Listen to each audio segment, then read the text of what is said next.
And now to an exclusive update to a story you saw first here on ABC 10. A veteran in Stockton turned to 10 On Your Side with concerns about wait times at the VA clinic. The local story led to a new bill being signed into law in Washington. And now the VA is responding to demands for a progress report.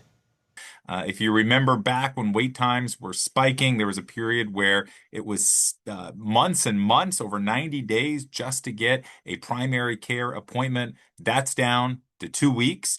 Vietnam veteran Tino Adame turned to 10 On Your Side, saying he was in the fight of his life with the Stockton VA clinic.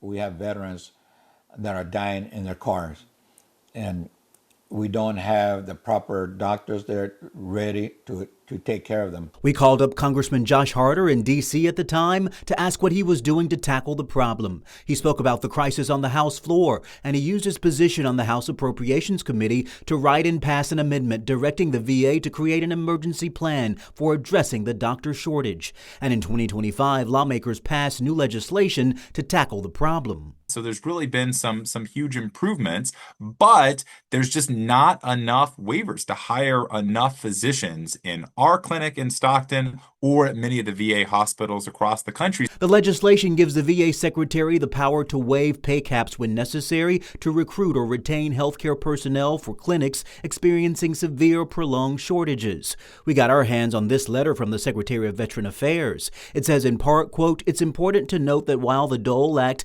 authorizes pay waivers for 300 physician positions, the waivers only account for a little over 1% of VA's total physician full-time equivalent employees. Consequently, the department must take care to use the very limited amount of pay waivers it has in a way that does not create pay disparities and lead to decreased morale among coworkers." And so I'm going to introduce legislation to make sure that we can hire as many physicians as we need in Stockton and all around the United States, because our veterans shouldn't have to have their medical care suffer because we don't have enough folks on the beat.